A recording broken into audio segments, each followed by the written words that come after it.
Welcome to the Coop Talk. I'm your host, Steve Cooper, coming to you from SuiteRecording in beautiful Mount Laurel, New Jersey. You know, this is the first show of 2025, and I got to tell you, people, my New Year's Eve was off the hook. Me and Joanne stayed in. We didn't have anything champagne toast. We watched the ball drop, and I fell asleep during cold case, which is so crazy because years ago when I lived in L.A., when I was Joe Gangemi, my producer's age, I would be out like raging all night in the Hollywood Hills. I get home at 4 in the morning, and me now I'm just old. And Joe, what did you do? You're a young guy, you're a young handsome man. What did you do on New Year's Eve? Oh man, Coop, you put me on the spot. No, it's good. So my plans kind of fell through actually.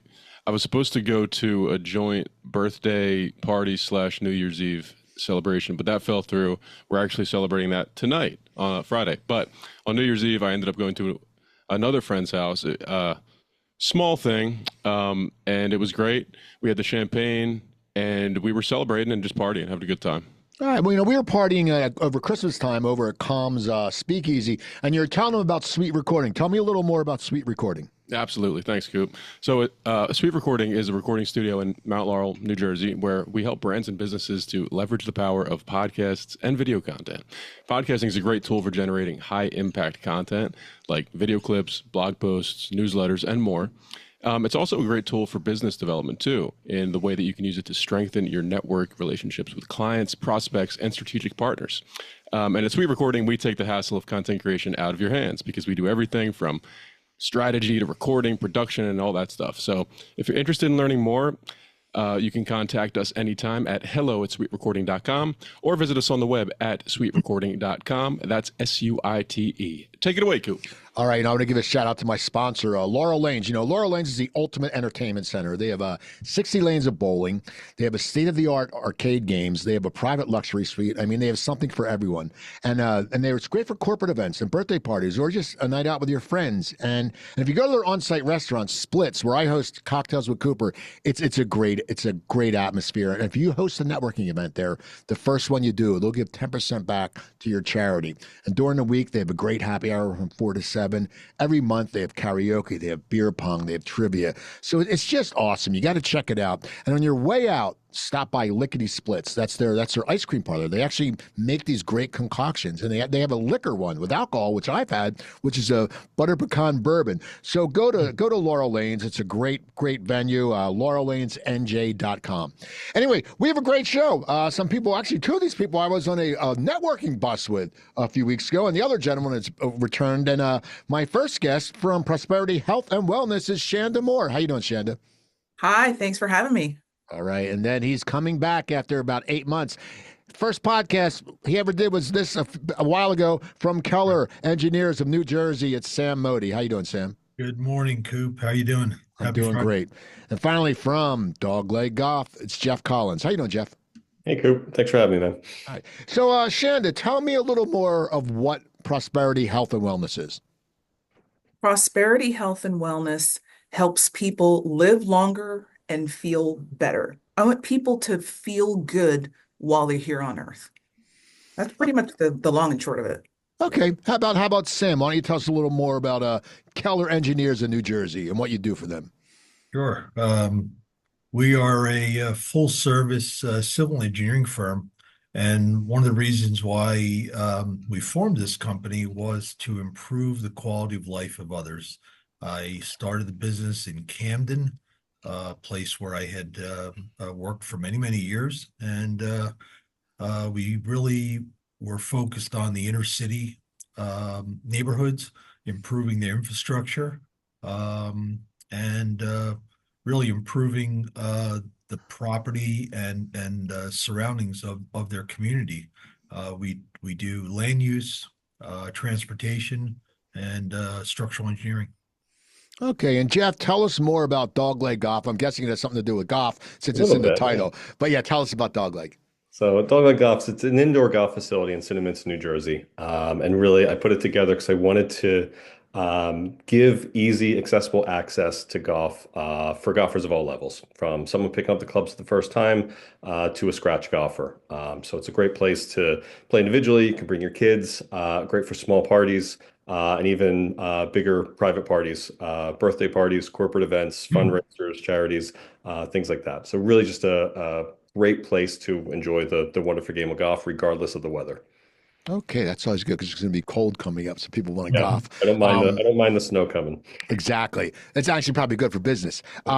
So you all run your own businesses. You're all basically, you know, you can call you entrepreneurs, you can call them business people. There's all different titles, but everyone has a path of how they got somewhere. So Shanda, how did you end up? I know you. I believe you're a registered RN. I believe, or I know you have a background in nursing. But tell me the path to getting to prosperity, health, and wellness, because I know it's very interesting. So I've been a nurse, a registered nurse for 25 years. I've been a nurse practitioner. You have to be an RN to be a nurse practitioner. So I've been a nurse practitioner for 12 years. So my mainstream medicine training is in cardiology. So I did cardiology for about 10 years. And doing cardiology, you see a lot. You see people die, you see young people have heart attacks, and just seeing that had a really big impact. But personally, I had my own health issues with high cholesterol, high blood pressure, and I was overweight. And I realized that I needed to make a change. I saw a picture of myself in 2021, beautiful family picture on the beach, gorgeous. But I said, "Who's that fat lady?" And I need to fix it. So I went on my own health journey and realized that I could help other people get to where I am right now. See, that's great. It's always funny about the pictures because that's why I lost like 15 pounds. I was always the same weight. And then I was looking at a picture of me and my wife. My wife's very petite, and I'm looking, and as I'm getting older, I'm getting a little waddles. But when you're putting that extra weight on, all of a sudden they're big waddles. And I said, I don't. Everyone's going to think like I'm some rich guy. That's why I got a cute wife. I don't want that. So I lost some weight, but it's good. It's good you do that. Now, Jeff. Okay, Dogleg Golf. I mean, how did someone end up owning an indoor golf center? It's not a path we know, and it's not a Yeah, lot of business a lot of us know. I don't have the linear path that Shanda does. So I come from a family of entrepreneurs. Both my brothers have their own business. My grandfather did, my father did. I've always wanted to do something on my own, but they were blessed with a lot of good kind of handy skills. They can build stuff and do stuff with their hands. None of that was passed on to me. So I actually spent 17 years in the clinical trial industry, mostly on the service side, building a good career, enjoyed it, loved it. Played golf quite a bit, kind of growing up. My wife and I played pre-kids. When the kids came along, my clubs collected dust for a couple years. Once I got a little older and I could sneak out for a couple hours, I jumped in and really dove in head first and played a ton, as much as I could. And then lo and behold, the winter hit, and I wasn't done golfing, but couldn't golf anymore. So kind of developed this idea and kind of ran with it. And like I said, it's both for a great opportunity for people to enjoy golf in bad weather, but also just kind of like a stress-free place for people to learn the game. It's not the most welcoming of sports for beginners. It's tough to break in. It's very intimidating. And I really want to kind of break down those barriers and really give, both the scratch golfer an opportunity to work on the game, but also the kind of the beginner to kind of learn the ropes and, get familiar with the game in a nice pressure-free atmosphere. Okay. Now, Sam, how about you? I know you just recently celebrated an anniversary for your company, I believe. I thought I saw on Yeah. LinkedIn. So, I'm so entering my 8th year. yeah. So, what was your road to opening up Keller? I mean, how'd you get there?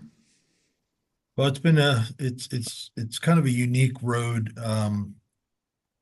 The path started pretty much in high school. I always wanted to be a business entrepreneur. My father wanted to be a silent partner in some business. My brother went into organic chemistry. My sister went into pharmacy, and I became the token engineer of the family. Um, and I guess as much as I thought about it over the years, it took me 36 years to actually start my business. I started in the public sector with the DOT, then moved into the private sector for the next 29 years. And then I was just getting tired of commuting. The last 15 years, I have commuted over 500,000 miles. People that know me never recognize me because I have a different car, because I just put so many miles on the car, they get bored with it and I want something else. And I was working at Edison in 2016. I just physically couldn't drive there anymore from South Jersey. And I said, maybe this is the time. Maybe this is the calling that I've been waiting for. And I literally resigned on the spot before the Christmas holidays and said, maybe this is the time to start my business. The Keller Engineers name, which always is a challenge for me to explain. I was going to go the normal path, go get my line of credit,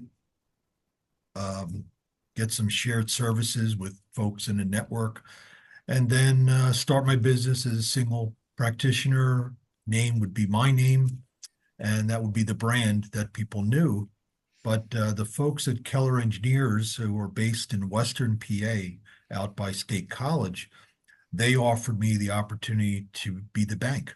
They were going to be my bank, and I was going to form this company as an owner, not as an extension of their company.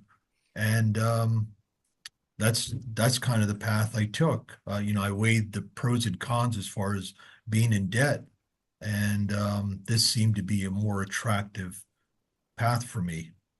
In the long run, as I got to year 5, 6, that debt was really starting to weigh on me. It was physically getting me, emotionally, it was getting me depressed that I owed this man all this money.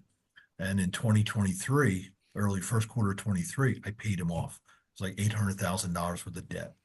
And we've been sustainable ever since. And now, now I can operate the way I wanted to operate, with providing, good quality civil engineering service. All right. See that? Now we have a new year. I said this is the first episode of 2025, and we all make goals. And I actually made goals this year. I never make goals. I know if I make my goal is to not accomplish my goals. That's like I'm very anti-goal. But all being business owners, you make goals. So like Jeff, you're newer in business. What are your goals for 2025? Have you made a blueprint, or are you someone who just flies by the seat of their pants? Both. So pre-business, I had very specific goals and kind of laid things out. And I think that as soon as you jump in the trenches, kind of things go haywire and things change constantly. So I consistently have goals. I try to keep them shorter term. I look at kind of quarterly goals. And of course, look at financials and kind of look at numbers that you want to hit. But I also kind of, throughout the year, I'm trying to learn and look at different things. So I look at different kinds of KPIs and things that I think indicate success and try to move towards them. So I'm really pushing to do more event style events like the bus tour and holding events and fundraiser stuff, having more events to get people there, having X amount of social media posts, stuff like that will then lead to the financials and the numbers and stuff that I'm looking for. But it's something that I kind of look at a rolling thing every month, every quarter. I'm looking at it. I kind of try not to look at it as a calendar year. January 1st is kind of just an arbitrary date. So as things move and shift throughout the year, I try to adjust accordingly and try not to kind of force myself into these kind of little windows of time and kind of make things move as I see fit. Okay. And how about you, Sam? Because, as you said, you were out of this debt. So now I'm sure your goals have changed somewhat over when you owed this person a lot of money. So what have you set some goals for 2025? I have. I guess just by nature, I'm very goals oriented. So it could be a fault of mine, but it does give me a roadmap. And we've had goals over the past, 7 years going into 8. I think this year we finished on a high note, and I want to just kind of keep that momentum going. As a small business, we run into a lot of different challenges. And this year, one of the top goals, and I did a lot of soul searching over the holidays, was I made hires in 2023 and 4 that were need-based. We had work, we have delivery, we're extremely responsive company, and we have to, produce a good product. The problem was many of the hires I made did not fit our culture, and they weren't sustainable. So one of the top goals is to really focus on hiring and bring in, potential future owners, bring in potential future higher performers that can be sustainable in this business for a long time. And along with that, the other goals will just kind of fall in line, profitability, sustainability, increase in revenue. The one goal that I did achieve last year, very proud of it, was diversification. We took on so many different types of projects that I never was able to do in my private sector career. It was always, you kind of follow this roadmap of, well, we're going to do these public sector projects, and we're not going to get in the private sector, and we're not going to work for private citizens. We're not going to get into smaller state of good repair or projects that really improve the quality of life, as I talked about earlier. Those are projects that drive me. That's why I got into business, and we took on a lot of different challenging projects last year. So I was happy with the diversification. Okay. How about you, Shanda? You're newer in this business too. So, what are you a goal setter, and do you have certain goals that you've made for yourself for 2025? So I am a newer business. It will be 3 years at the end of January. And as I was saying before, my passion is metabolic health. So I have partnered with a cardiologist that I used to work with at my last employer, and we are working on a project called the Longevity Blueprint. And we are curating that program so that people can get the correct testing that they're needing to be able to screen for diseases that you may not know that you have and treat certain things. Also, another goal is to educate. I am a big educator. I want patients to know things about their health, whether it's about their hormone health or whether it's about their cardiovascular health. So one of my personal goals, obviously related to my business, is to do webinars and seminars and in-person discussions with the community so that they can learn about their health and wellness, have health goals, learn what screenings that you should have. Say if you're a smoker, you should get a lung screening to look for cancer. There's certain things that primary care doctors are so overwhelmed with just trying to get patients seen. A lot of things get put to the wayside, not on purpose, but you basically have between 7 and 15 minutes to see a patient in primary care. There's a lot that gets missed, not on purpose, but you may have a problem that you go in to see your doctor for. And then your other issues, that screenings that may need to be done, colonoscopy, mammogram, or whatever, may get put to the wayside. Cardiovascular screenings, your mammograms for women. So my big goal for this year is to get out and educate. My patients can never say they walked out of my office not knowing. So my goal is to get out into the community and do a lot of education, have some education opportunities to give them some information that they may not know, because it may save their life. Okay. And if you go to an event, I'll dress up like a big heart. I'll do that. I'll do that. I have no problem. I appreciate that. Yeah. Okay. Well, I'm going to stay with you, Shanda. So, give me one thing. Your goals for 25. Mm-hmm. Give me one thing that you learned about business in 2024. As a business owner, I take my education very seriously. So I have spent a lot of time, effort, money, energy in being able to learn different tools and crafts and information, but I deserve to be compensated for that time, energy, and education that I have, because I impart my wisdom, my recommendations on my patient. And that's one of the biggest mindset shifts that I had last year into 2024 into 2025. It really opened my eyes that people do value my knowledge and expertise, and it's not too much to be compensated for that. Okay. How about you, Sam? What's something you learned in 2024 about business? Yeah, I think my response is going to be very similar to Shandon's. Shanda, I also take a lot of pride in my profession and the education experience that I've attained over now 4 decades. And I learned that every client, it may not be the right fit for us. We were talking about culture as far as our employees, but also the client, their culture has to fit our business. And as much as we try to be extremely cost effective, sometimes, we almost give away our services, which is not something that I want to do, continuing forward. I have a good client base. We've got good referrals. Um, and I want to build upon that. And now there are certain client types that maybe I don't want to do business with because they don't pay. I've got a huge AR that I'm carrying into 2025, and part of that was because of the client culture that I inherited. And I think that's the biggest thing that I learned, that I have to be a little bit more selective.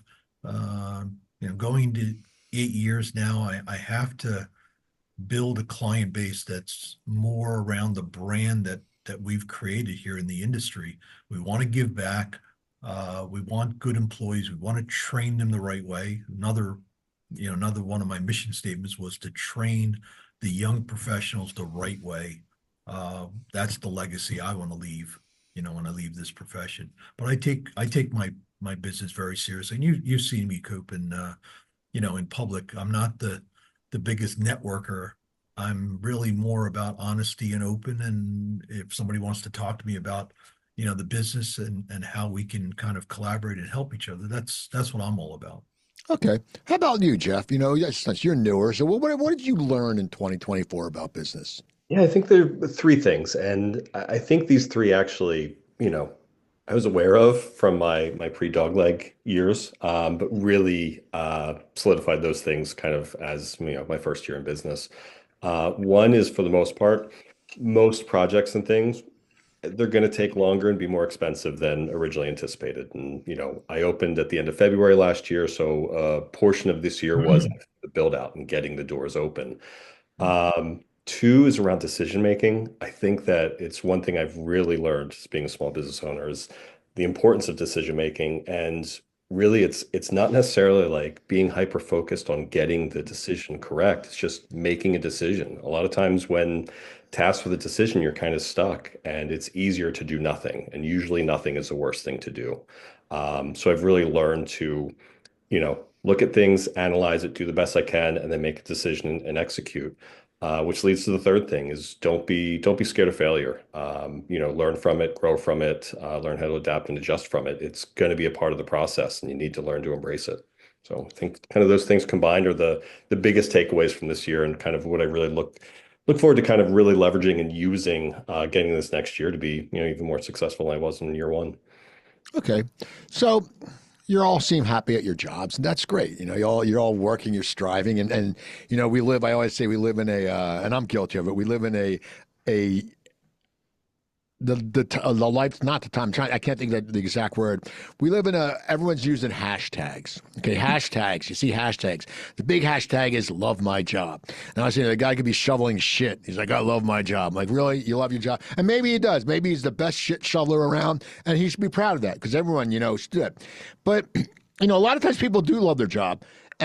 So, Sam, what do you love about your job?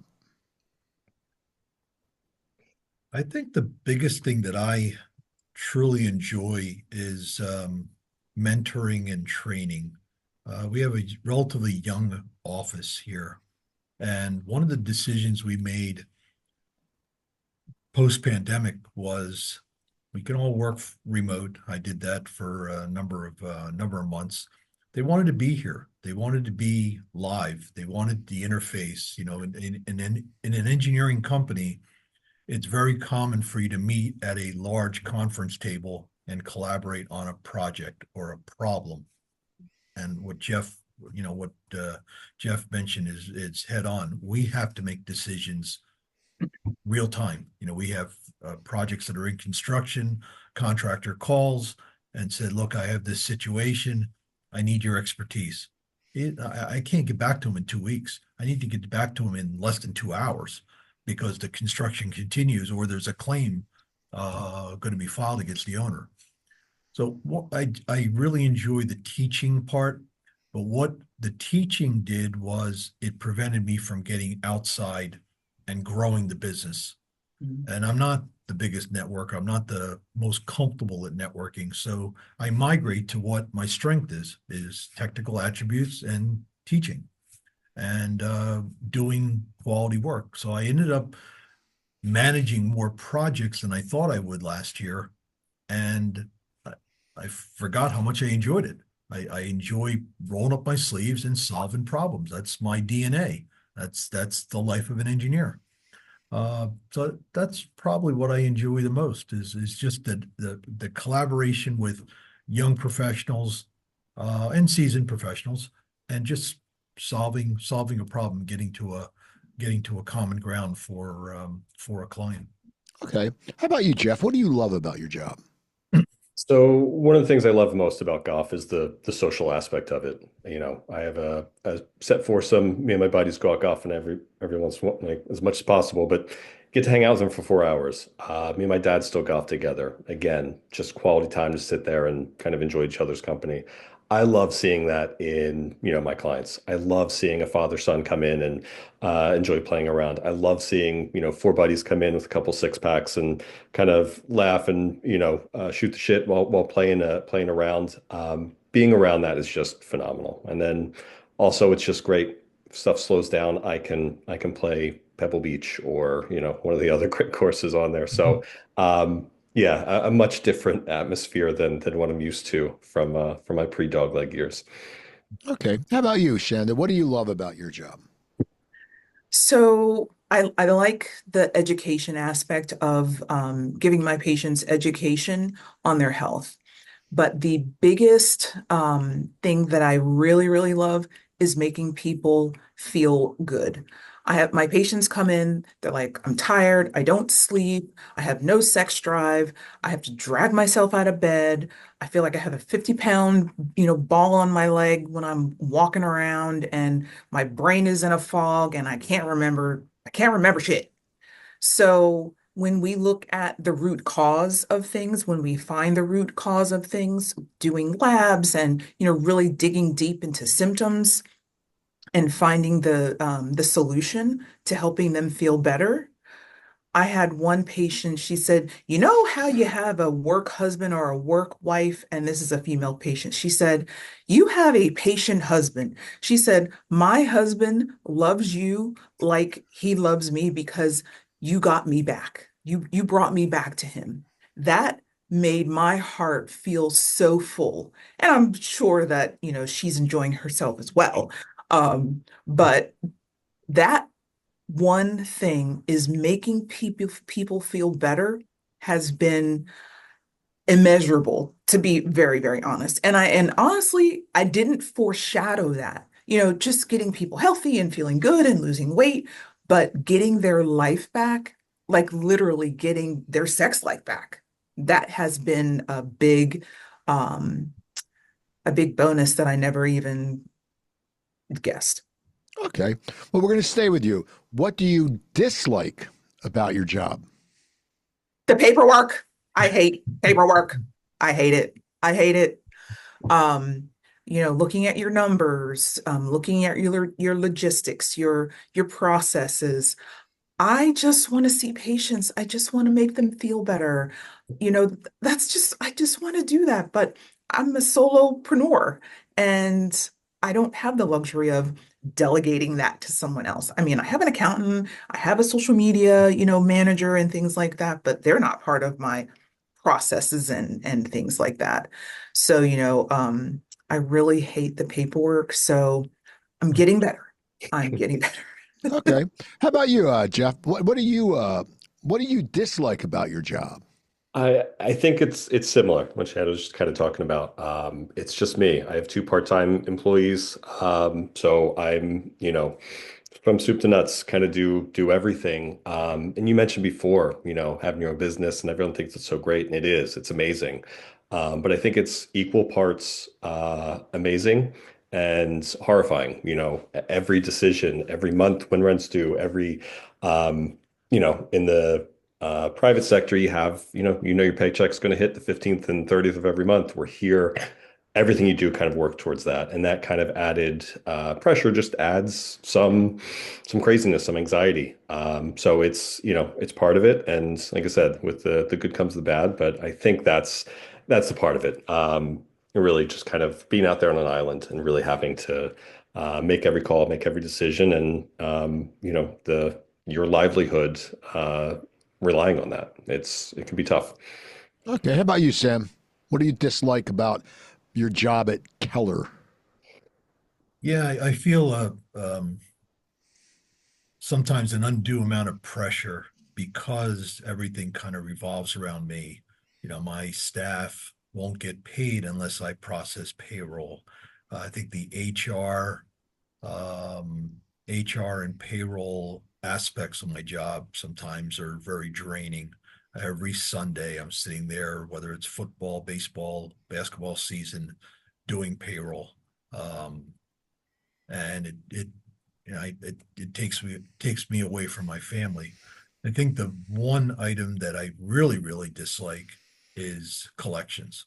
When you finish a project and you have a contract that has milestone delivery dates and you deliver on it, you get them their permit, you get them whatever the expectation was, and you achieve that, and then you have to hunt back for the money. It's insulting sometimes. And as I mentioned earlier, I have a large AR that I'm carrying into 2025 because we never held the deliverable hostage. It was all about service, and service comes first, and then the collections follow. And that's the way it is in the transportation side when I work for the agencies, that you don't feel like your receivables are at risk. But when you're working on the private side for small and medium-sized businesses, um, every time you finish a project, you feel like, well, geez, your receivable may be at risk. So I'm taking some new tactics as I move into the new year to try to eliminate that and maybe take that burden that I hate doing. Maybe I can turn it into a positive. Okay, and just I know some guys. If you have a problem with collection, I know some guys out in Glendale, California. They'll take care of you. I know these guys. It's all right. We'll be good there. So, Jeff, when you look at yourself in the mirror, what is a strong point you think you have? When you look, what is a strong point in your personality that you have and you're proud of? So I think one of the things that and not just in my professional, but my personal life, approachable, nice to be around. People enjoy kind of being around and being a part of what I'm a part of. Both from a client standpoint as well as like my buddies and friends that come and attend Dogleg. Like that's one of the things I think makes this work. Like I said, I think that golf can be kind of gatekeeping and intimidating. It's one of the barriers I just want to break down. I want it to be just a fun, accessible place, and that starts with me. The foundation, the face of the organization. It's one of the things I work hard at. It's a part of me and something I take pride in. All right. As long as you're more of a Rodney Dangerfield than a Ted Knight, we'll be happy about that. It's Caddyshack reference, people. It's Caddyshack. Yes. Al Servak. Sam, what's a strong point you have? A part of your personality, a strong point that you're proud and you're glad you have. Yeah, I think I'm similar to Jeff. I like people to like me. I think I'm easygoing, but I can be pretty intense. But being in business and being the leader of this company, you kind of have to separate the two. You can't be buddy buddy with your staff 100% of the time, because at the end of the day, you need them to get their work done. So I think I've been able to balance being a leader and mentor And when there's, deadlines and I need them to work, maybe after hours or weekends, that I'm able to do that because I've kind of drawn that line a bit. I have a very strong work ethic. I got that from my parents, and I try to. I've been successful in instilling it on my family, but it's not easy to instill it on somebody in your workplace. That has to come from within. And I feel like I'm honest and open and very transparent, maybe to a fault sometimes. But I think those are the attributes that I inherited, and I try to be a good person at all times. All right. And that's the best part that I think that I can, explain myself. It's funny you said you want people to like you, and that always cracked me up with like the Eagles when it says no one likes us, we don't care. Yeah, you do. Don't be an asshole. No one wants to not be liked. And always I go, what? You're proud of that? Like people go, oh, no one likes us. No, well, you wouldn't post it because people wouldn't. That's what I laugh about because everyone wants to be liked. I mean, you don't sit and wake up and go, I just want to be a prick and everyone's going to hate me. No. So, Shanda, what's a personality point you have that you're very proud of? Being in the medical field, you have to establish rapport and trust pretty quickly because either you have to, extract information from them that's pertinent to their situation, or you have to give them information that may be sensitive or even bad news. So I feel like my personality, I can establish that pretty well. And I'm trusting because I can portray that I am I am doing the best I can for them. And I pride myself on I'm going to treat Joe Smith the same way that I would treat my mother, or advocate that Joe Smith gets treated the same way that I would treat my father or any member of my family. And I think that I portray that in a pretty loud way because I want patients to feel better. I want them to be treated safe and effectively. But I think that I really can portray that in a pretty efficient way. It's funny you mentioned Joe Smith. I actually went to a college with a guy, Frank Torriello, who was one of my roommates, and he had a friend named Joe Smith. And Joe Smith actually lived on Main Street, which is the most the most plainest thing ever. And I always cracked up, and I'm like, "You're lying, right?" He goes, "No, it's Joe Smith from Main Street." So, And he married Jane Doe. exactly. So, in the last 5 years, we'll start with you, Sam. In the last 5 years, who's a person who's made a difference in your life? Not it can be personal or it can be professional, but who's someone who's really maybe been a cheerleader for you or stands out as someone who has made a difference? We all meet people. We meet people, we meet mentors, but some people make a difference. I used to ask this question about going back, but it's so during our lives, if you're in business or you're out networking, you meet so many people, so you really can't pinpoint it. But Sam, who's someone that's made a difference in your professional life in the last 5 years? Who's someone who's made a difference and helped you?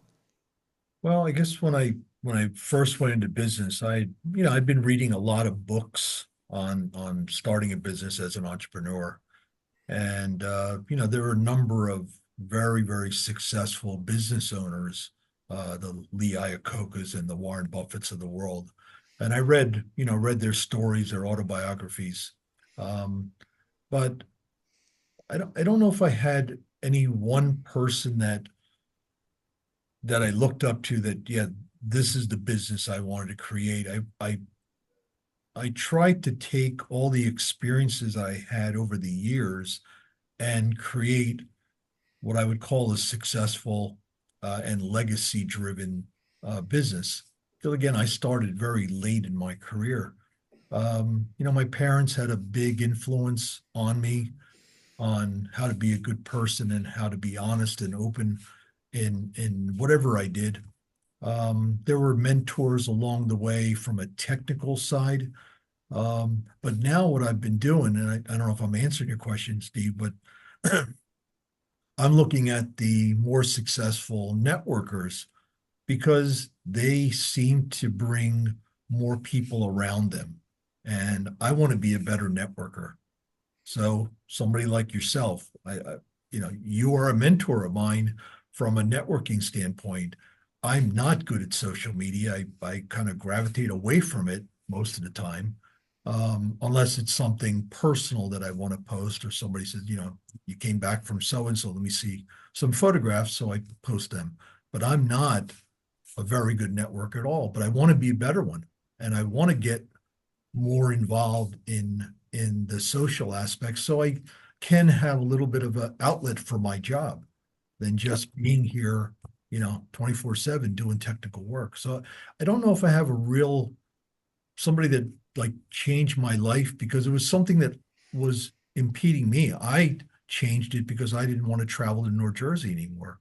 But along the way, there have been mentors of mine that have steered me in the way that I do business. Okay, and if you need a mentor for networking, I'll do it. I'm not cheap though.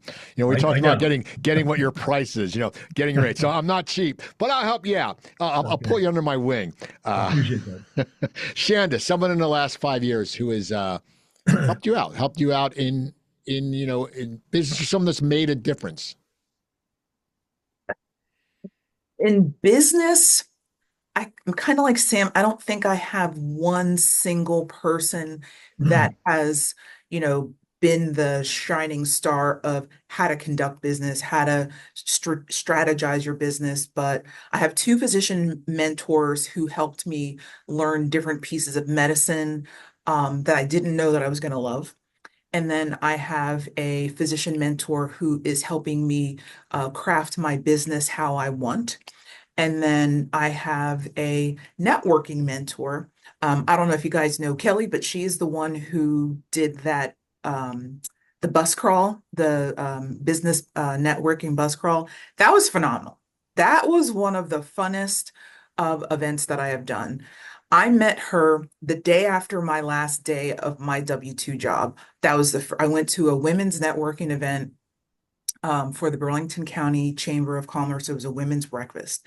And I heard what Kelly did, and I said, we need to connect. So we got on a Zoom and we're talking, and she is the most, I didn't do a lot of networking, but I understood how important networking was, because humans like that one-on-one. They need to know who you are and what you offer. So I knew that.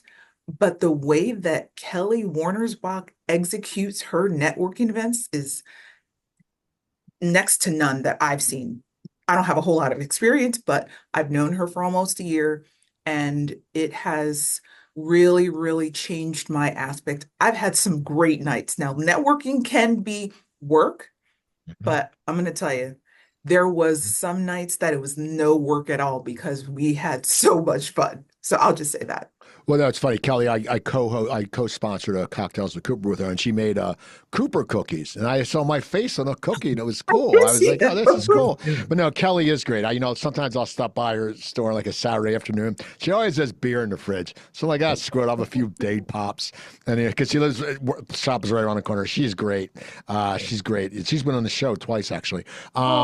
Jeff, someone who's made a difference in the last 5 years. Yeah, so like I said, I just opened the doors last year. So this was a couple years in development as far as kind of developing the idea and going through that. And I leveraged as many people as I could. I spoke to as many people as I could. So there's a ton of people I could mention with this, but I think the two main people that, the reason why I have the business and I'm doing what I'm doing now would be my father and my wife. And my dad is just probably my biggest champion, kind of rooting for me all along from day one, really. And I love that, and it's wonderful. And then my wife, the same, really rooting for me, but also she questions stuff. She challenges me on things, and you don't just need a blind champion just rooting you on. You do need someone to kind of, keep you in check. And it's exactly what she has been. And she made sacrifices for me to be able to do this as well. I have two young kids at home.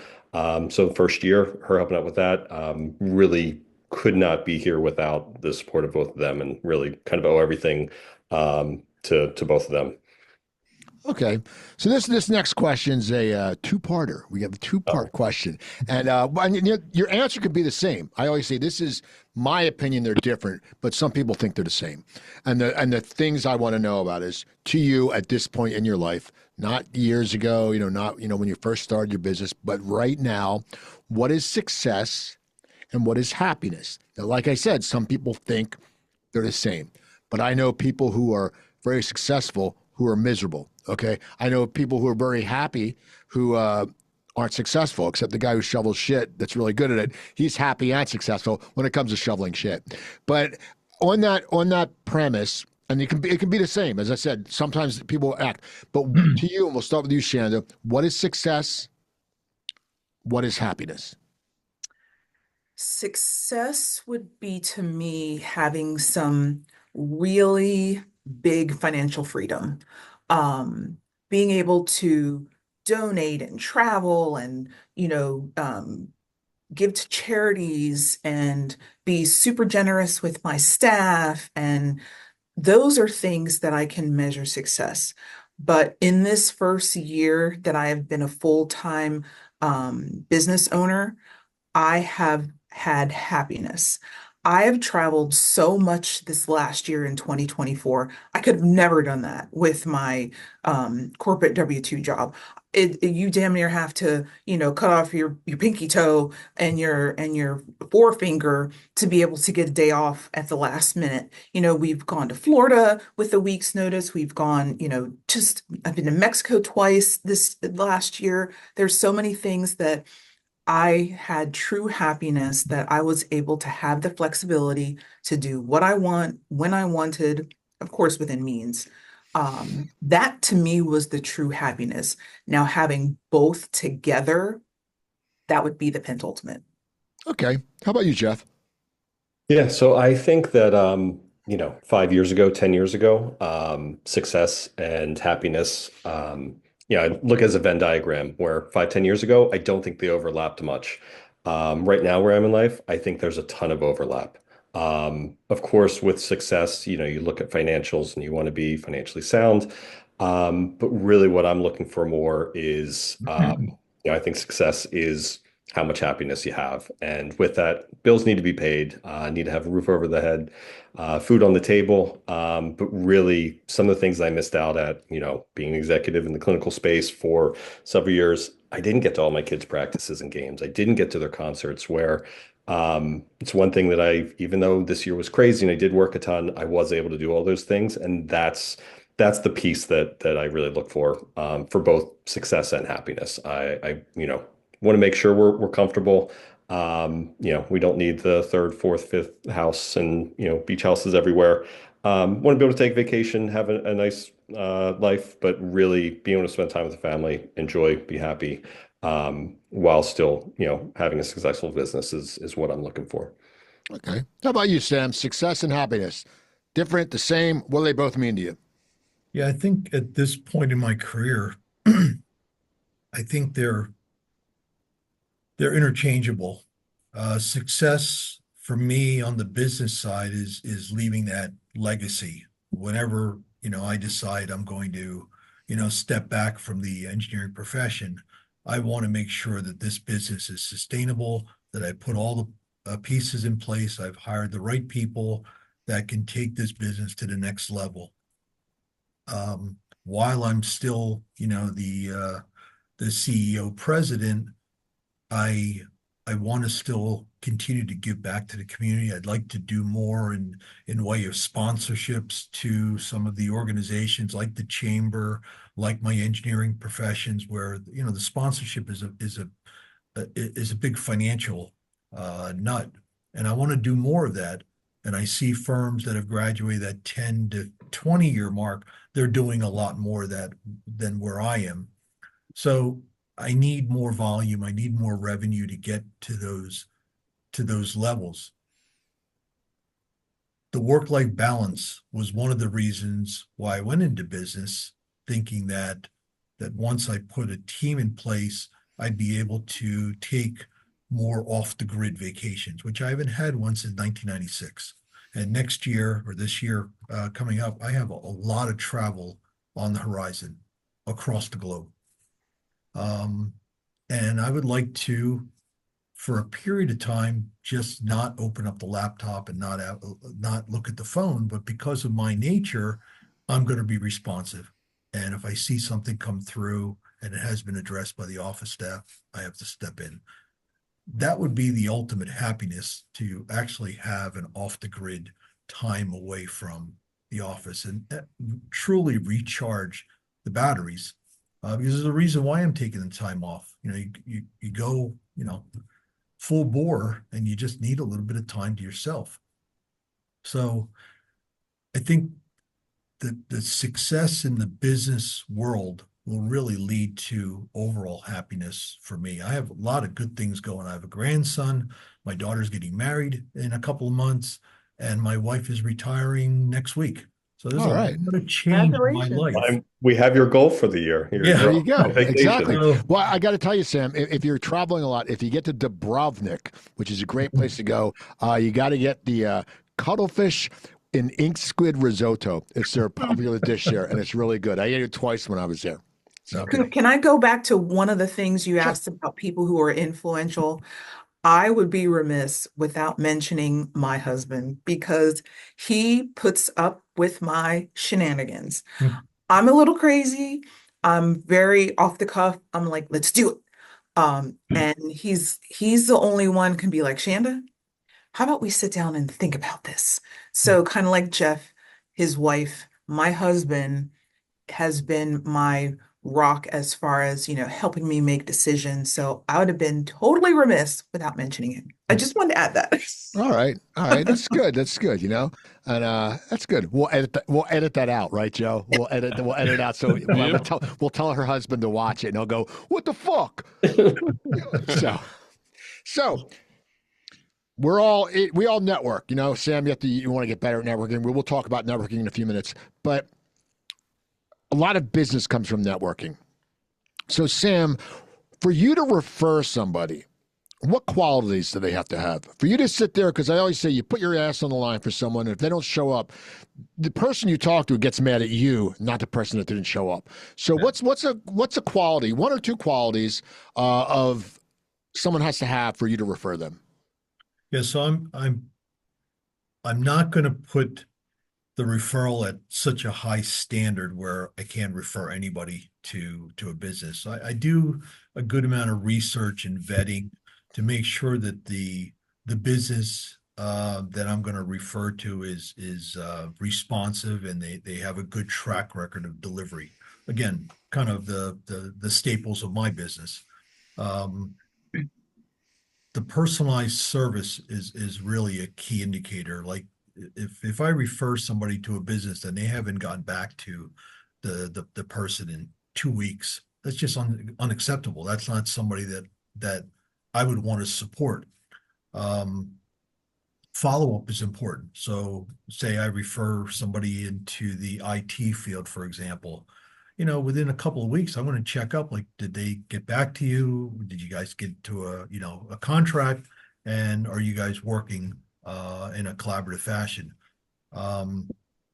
It's about long-term relationships, that if I'm going to refer somebody to an area of specialty, I want to make sure that it's something that kind of fits their culture too, that they're able to, come to a happy medium, and maybe this could grow into a relationship for themselves. Okay. How about you, Shanda? From what I've learned over this last year of really digging into networking is showing up and being consistent. If you're just kind of a once here and once there, people don't get to know you and what kind of person that you are. If you treat everyone with, friendliness, and, you're open and communicative, that to me tells me what kind of person you are. And then that in turn can tell me what kind of business person or business that you run.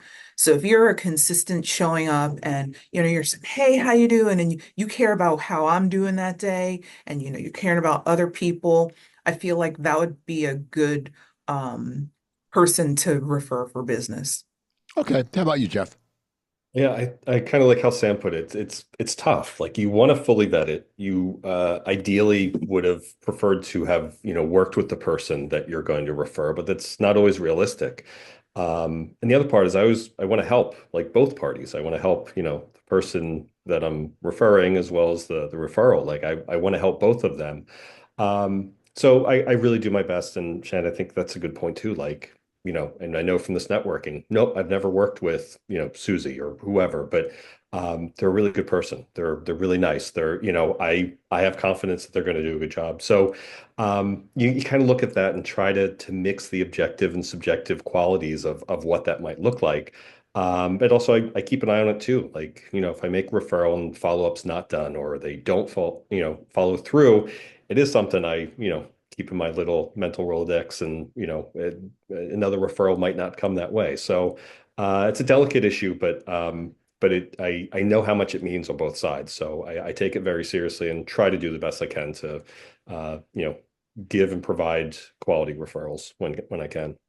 Okay. So we brought up networking a lot. Networking is very important. One of the things I love about networking is being able to connect people. And I'm lucky I have a huge base. In fact, the other night I was doing my one other podcast, Coop's Comedy Corner, and Julia Scotti was on. Now, if you don't know, Julia was a semifinalist in America's Got Talent 6 or 7 years ago. She's transgender. I worked with her when she was Rich Gagliardi. She was on my show because she's hysterical. And she's doing my show, and we had a technical difficulty. So she goes, Coop, you know a lot of people. You know who I'd love to get on my show? An actor named Steven Weber. Well, if you don't know Steven Weber, he's been in everything. He was in Wings. He's just in everything, and he's the nicest guy. He did my show. So I sat there and I sent him an email. I haven't talked to him for 2 years. He said, Coop, great to hear with you. I'm a fan of Julia Scotti. I'd love to do her show. So that was like one of those things. I was happy about that. I did it. There was nothing for me to gain from it, but it was something that, I love that about networking, creating that relationship, connecting people. Because I love that aspect. And I do it with a lot of people. I've connected a lot of celebrities with other people. And so for you, because, Sam, we'll start with you because you say you want to get better at networking.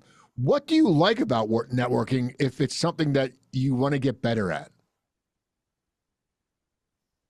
Well, I think in the networks that I have been part of for, pretty much since the pandemic, and I think for me, the networking is two aspects. On my professional side in civil engineering, predating my business, I'm very comfortable in that setting. I know, many of the professionals that have been in this field for the time that I've been there. I've worked with many of them in the private sector.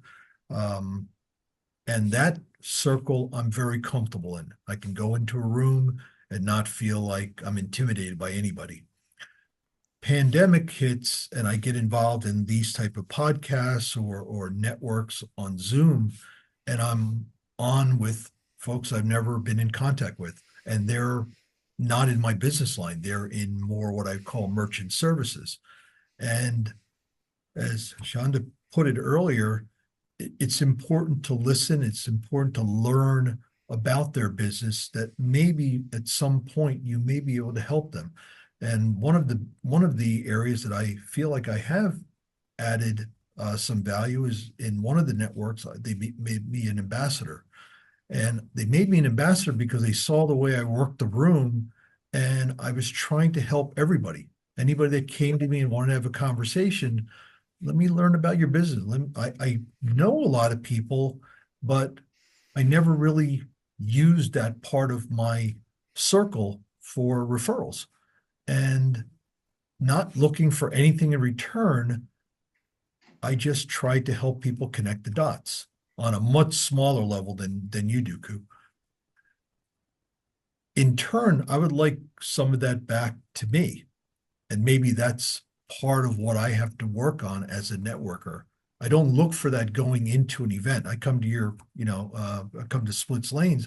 I'm there just to see some people, be consistent, as Shanda put it, and just say hello to people that I haven't seen in a while because they're not really in my circle.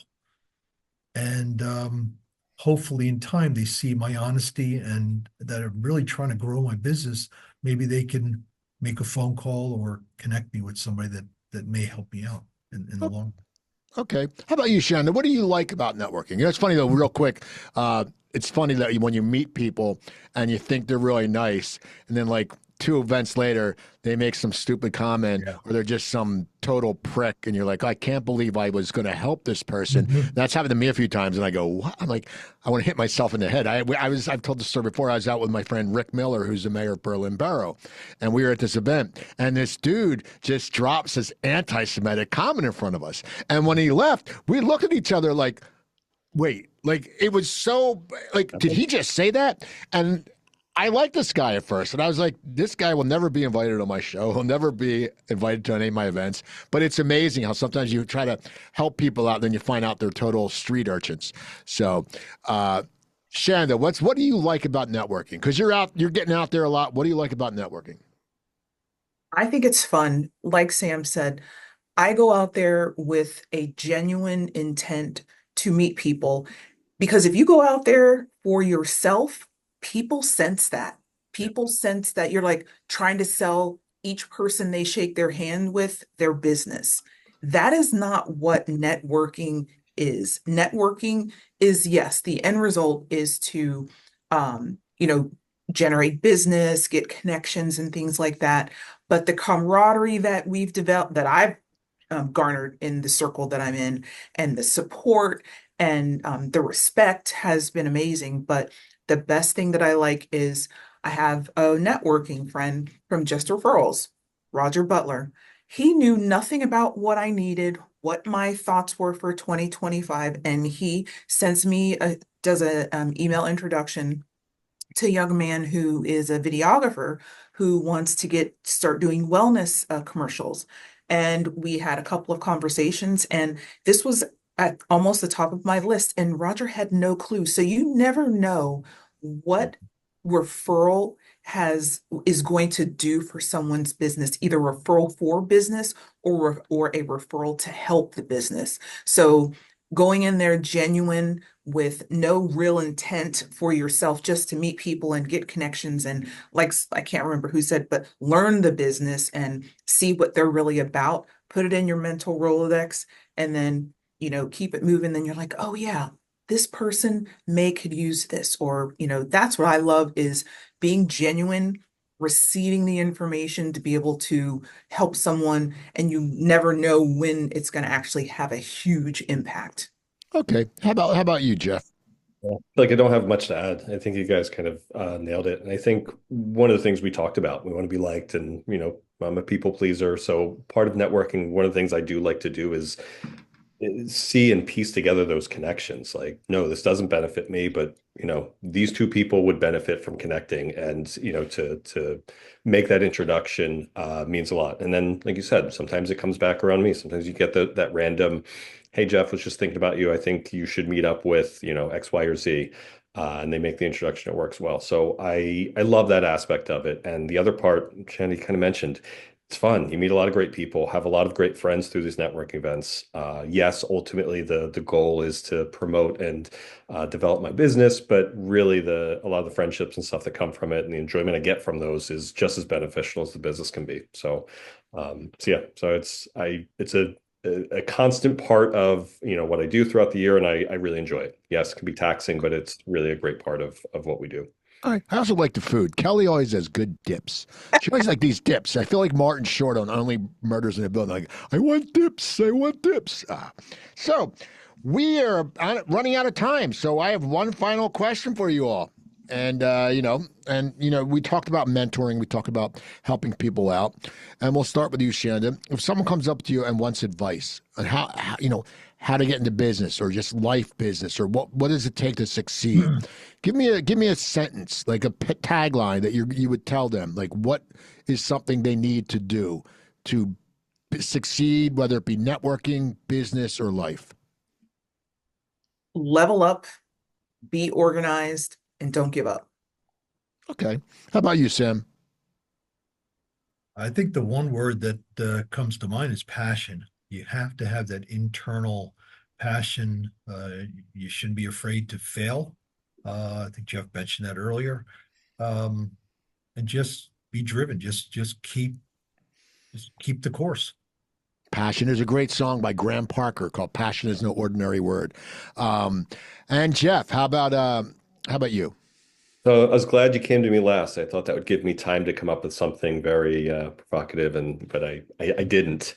No, I think that part of what I did to get to this point, I talked to a lot of people. I said my ideas, I shared my ideas, I got their thoughts.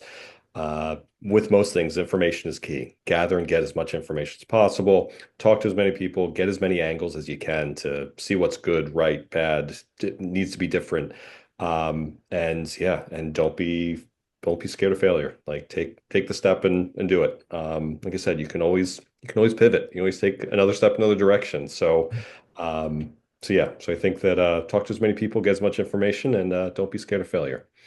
This has been great. Shanda, how can people get in touch with you? So the name of my business is Prosperity Health and Wellness. Our website is CamdenCountyWeightLoss.com. We are in Audubon, New Jersey. Okay. Sam. Yes, Keller Engineers of New Jersey, LLC. Our website is kellerengineersofnewjersey.com. And Jeff. All lowercase. So Dogleg Golf, I'm on Route 130 in Cinnaminster, New Jersey. Website is dogleggolfnj.com. All right, so people reach out to these wonderful people. You can reach out to me at the Coop Tank at yahoo.com. If you want to get in touch, if you know someone you think would be a good guest, reach out to me. Just so you know, if you have a social media account and you want to get interviewed by a pro like me, which I'm going to tout my own horn, Earworthy just said, he may not be as known as Joe Rogan, but he's the best interviewer in the business.